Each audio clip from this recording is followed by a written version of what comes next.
I had originally recorded and I was going to put out an episode on the Netflix docuseries Apple Cider Vinegar, just like about bringing wellness and back to fun and that kind of thing. But I feel like I just wanted to go in a different direction right now. So I'm recording another episode and maybe eventually I'll get back to the Netflix docuseries Apple Cider Vinegar. I feel like it's become so like divisive with the health and wellness world. And I feel like I've been in it for so long that it becomes to a point with like, come on, guys, let's start laughing again. Let's make fun of ourselves. Let's stop taking ourselves so seriously.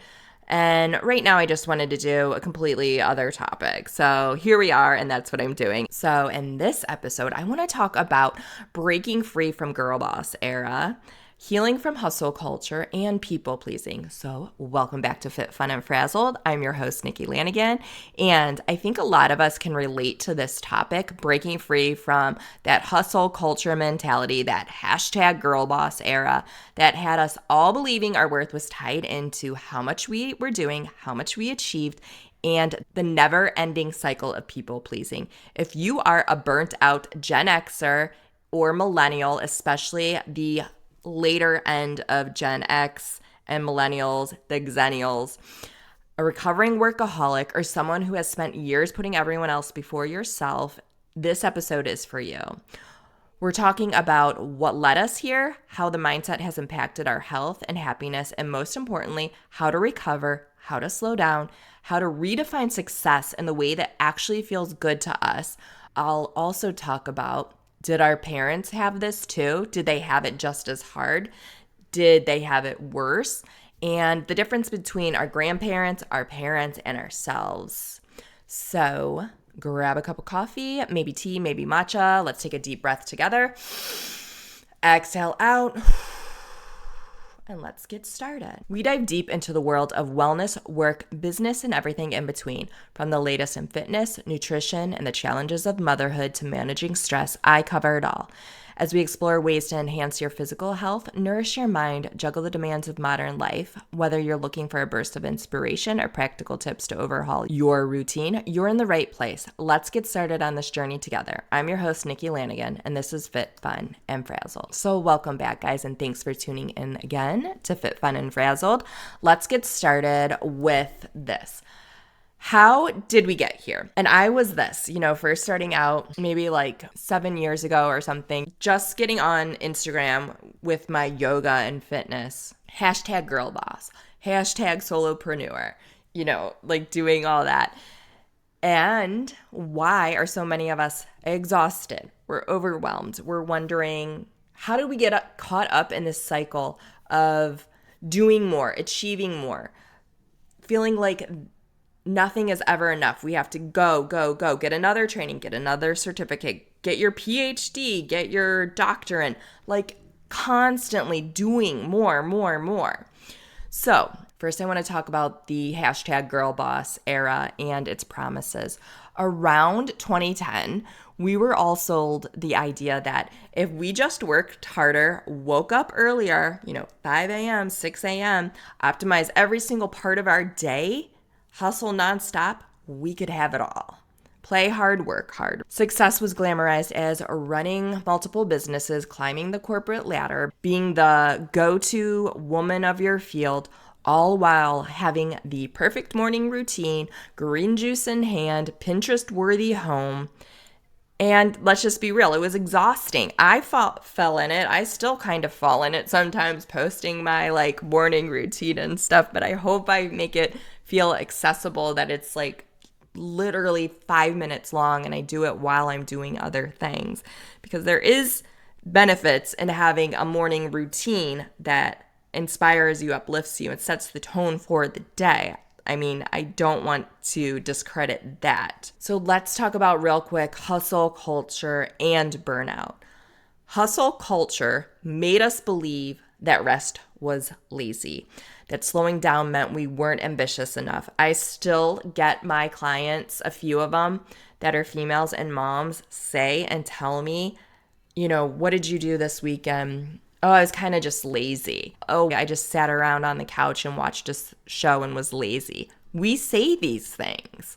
There was this pressure to monetize everything, our hobbies, our workouts, our self-care. The result, a whole generation, whole two generations. I don't think all Gen Xers, because there's like older ones that probably aren't in this, or they might be, but we'll get to that part in a second. But whole generation ended up completely burned out, anxious, feeling like we're failing, and like we weren't achieving. Let me turn real quick now to people pleasing also. Many of us got caught up in not only hustle culture, but we're also more prone to people pleasing.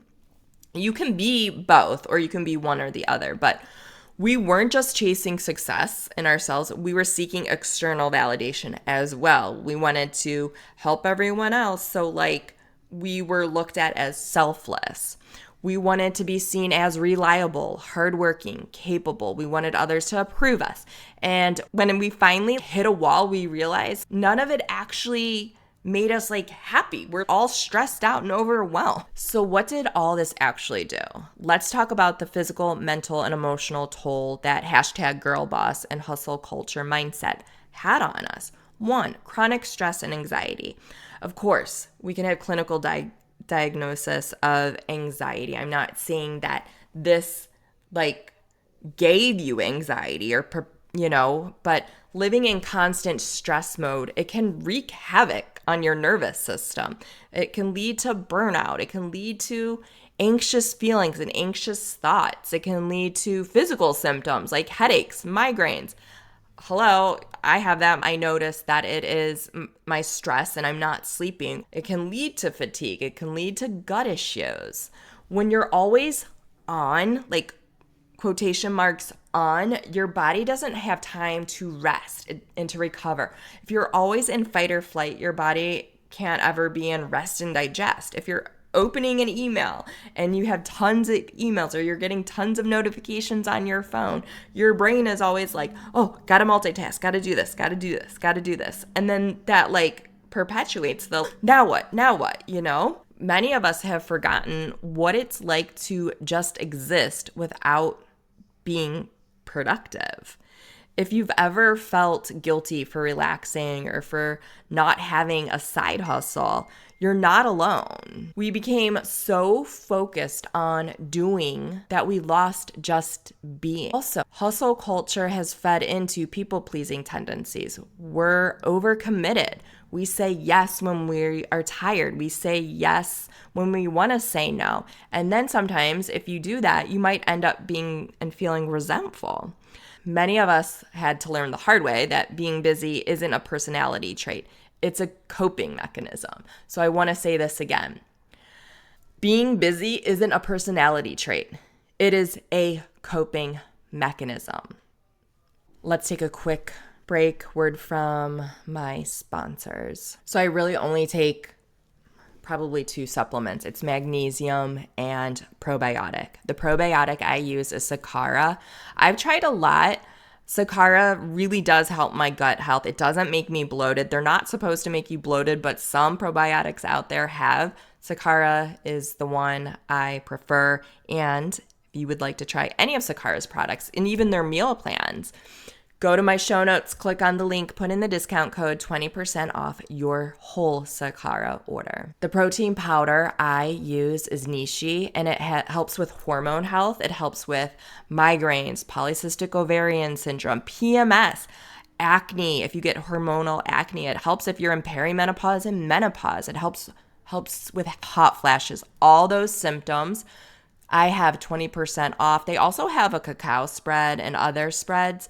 They have little muffin bites. I put the protein powder in. I bake with it too, and I use in my smoothies. Go to my show notes, click on the link. Use my discount code NikkiYoga20 for 20% off your order. All right, so let's get back into this week's episode. So we know the problem. We've lived it. But how do we unlearn these habits? How do we break free from hustle culture? How do we actually start to live again? 1, redefine success on your terms. Ask yourself, what does success actually look like for me? Not what social media tells you, not what influencers tell you, not what an old boss expected of you, not what hustle culture has ingrained in us. Maybe success for you is having enough.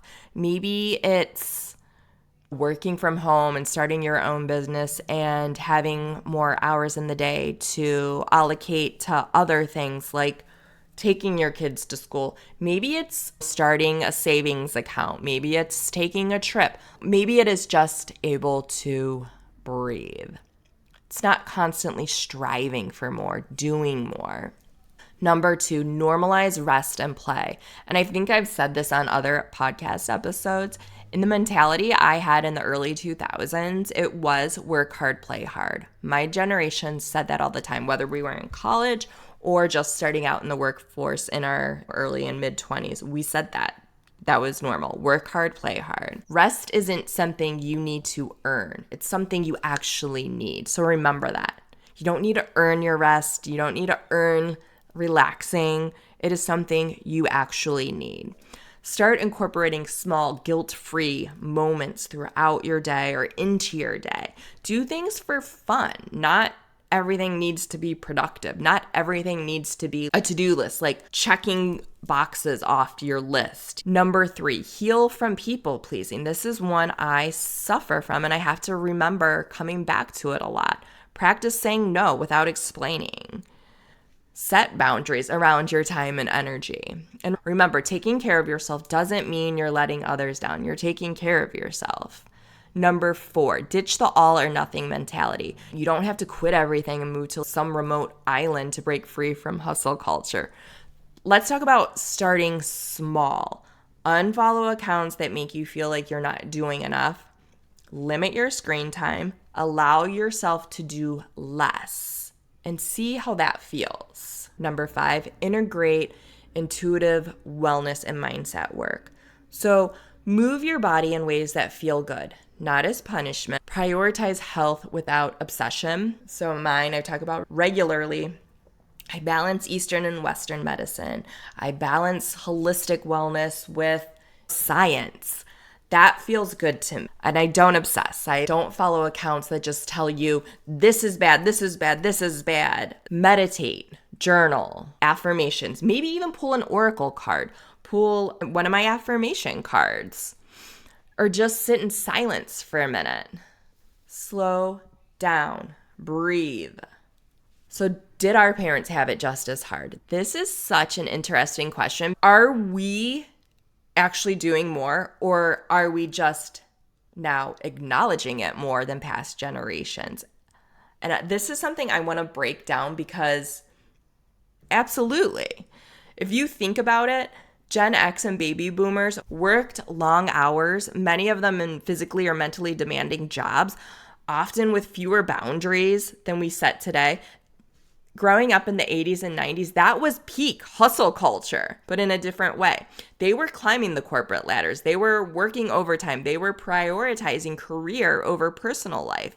Many of our parents worked their whole lives at one company with little flexibility. They were burnt out, but it didn't have a word yet. And burnout wasn't even it wasn't a term people used back then. But the thing is, they literally did. They pushed through it because there wasn't space to complain back then. Mental health wasn't a conversation that people were having mainstream.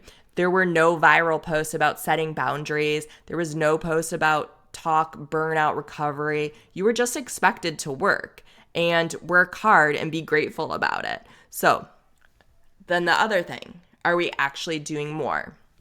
I think yes and no. Yes, but in a different way, because many of us are balancing traditional careers. We have a side hustle now. And for females, talking to females, we are parenting still, and we're the mental load of everything. And then we're supposed to have personal growth and self-care. We're expected to always be on, always be accessible because we have smartphones, because we have emails, because we have social media. So many of us don't have the ability, like our parents did, when they left work, a lot of them also, if they worked outside the home. When they left work and came home, their job was not there. When we leave work, we carry it with us a lot of times at home because we're always accessible again. A lot of us also work from home, so there's no boundary with that either.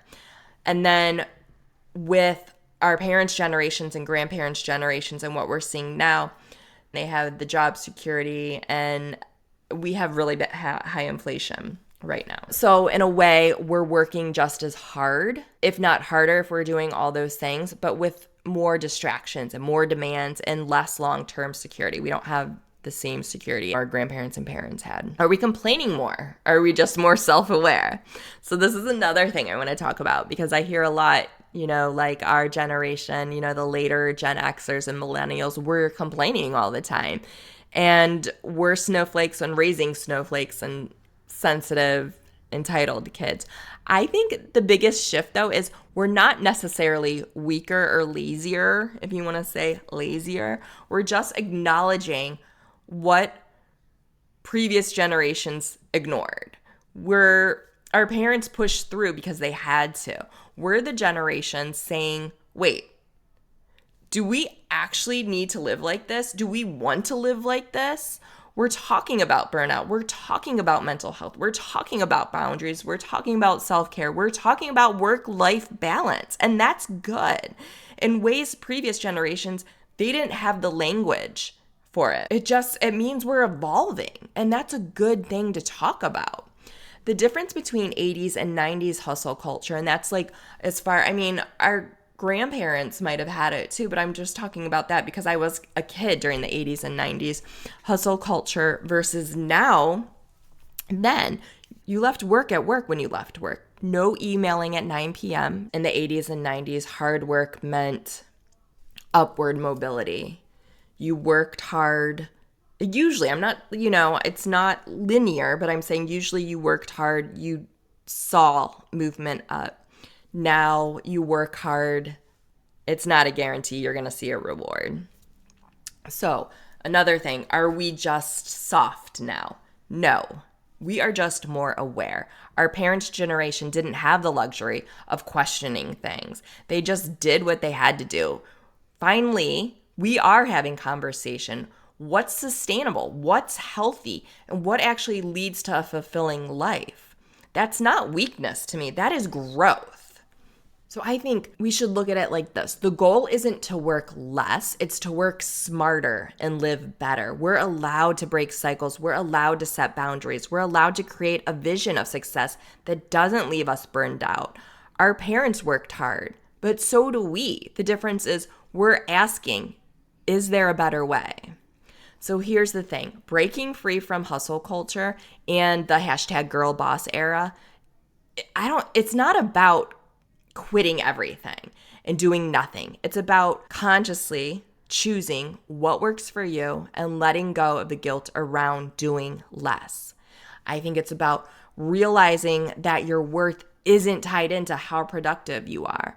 You don't have to be the most successful version of yourself all the time.